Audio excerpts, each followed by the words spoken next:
សួស្តីអ្នកទាំងអស់គ្នាសូមស្វាគមន៍សាជាថ្មីមកកាន់ Ask បងកាញ់ជំនី Channel នៅក្នុងសប្តាហ៍នេះយើងនឹងក៏លេខមើលជាមួយគ្នាអំពី website ចំនួន5ដែលនឹងជួយឲ្យការសិក្សារបស់អ្នករាល់គ្នាក៏ដូចជាការបំពេញការងារបានប្រសើរជាងមុន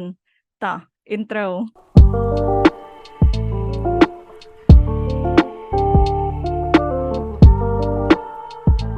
មាន website មួយចំនួនដែលទាមទារឲ្យយើងបង់ប្រាក់ដើម្បីរៀននិង website មួយចំនួនទៀតគឺ completely free ថាចាគឺ free ទាំងស្រុងហ្មងណាអញ្ចឹងកុំឲ្យខាតពេលយូរខ្ញុំចង់បង្ហាញ website ដល់អ្នកគ្នាបានឃើញដែរអញ្ចឹងខ្ញុំសូម share screen មួយ website ទី1មានឈ្មោះថា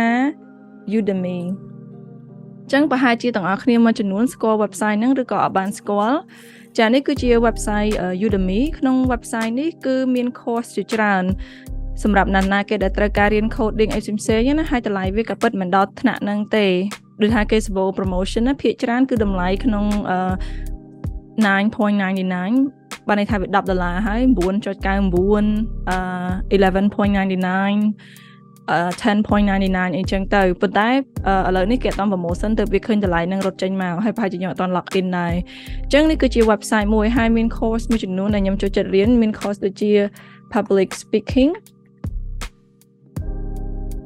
yes ស្អីអត់ត្រូវចា course public speaking នេះ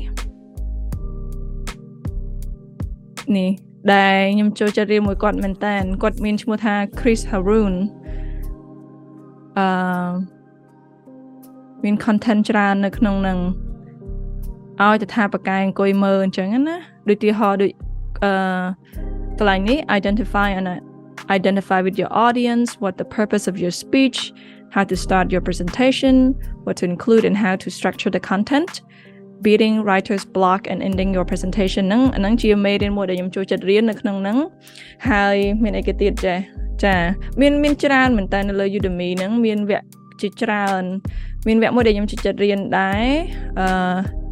តាក់ទងមួយ writing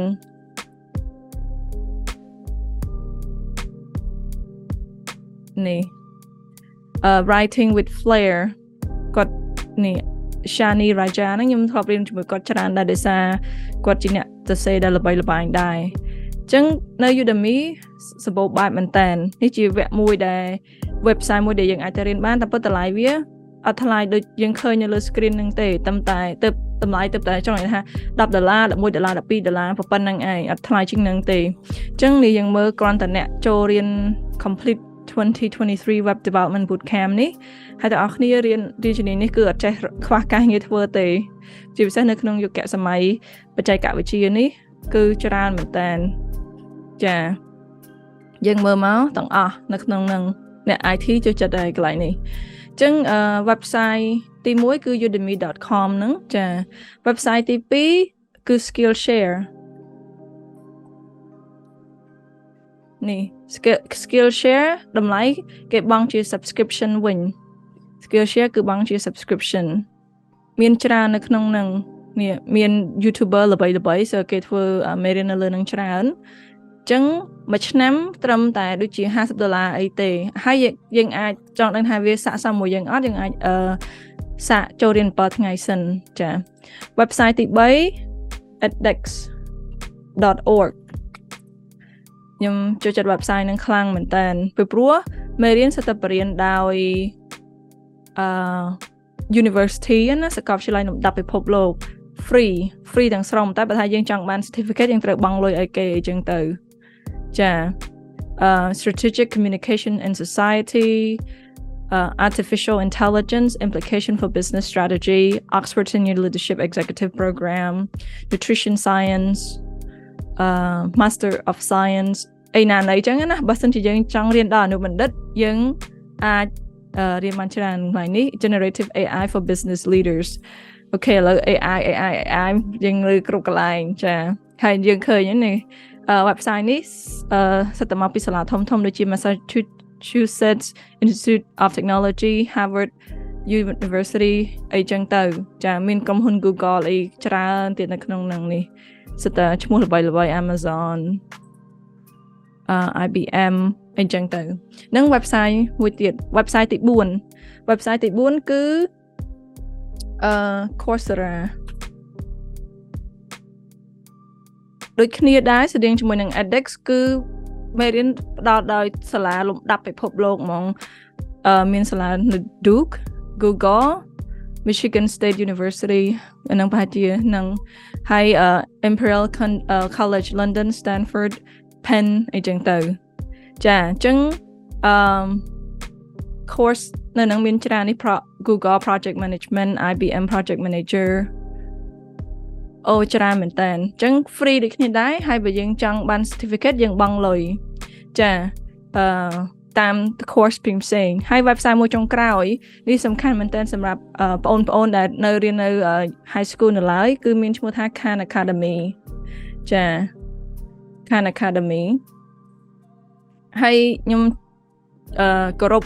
អ្នកដែលគាត់ជា founder Khan Academy ហ្នឹងសាច់រឿងរបស់គាត់គឺគាត់ធ្វើវីដេអូបរៀនក្មួយគាត់រហូតដល់គាត់ចាប់ផ្ដើមបង្កើត Khan Academy ហ្នឹងទាំងមូលមេរៀនហ្នឹងគឺ free ទាំងស្រុងហ្មងចាអញ្ចឹងយើងមើលថាមាន course អីគេខ្លះនេះសម្បូរបែបមែនតើតាំងពី pre-K ថ្នាក់ទី2ទី3រហូតដល់ច្រើនមែនតើហើយមេរៀនដែលខ្ញុំចូលបានរៀនបន្តិចដែរគឺ financial literacy ហ្នឹងចូលរៀនបានបន្តិចហើយនេះ digital SAT ហើយមានអីគេទៀតចេះឥឡូវគេចាប់ផ្ដើមមានមួយទៀតនេះគេមានបើយើង log in ទៅវាមាន Khan Amigo ហ្នឹងគឺគេមាន tutor ដែលជា AI បរៀនទៀតអញ្ចឹង website នេះគឺ free ទាំងស្រុងហើយឲ្យតែថាបងប្អូនចេះអង់គ្លេសហើយបដិញ្ញាចិត្តថារៀនណានេះគឺ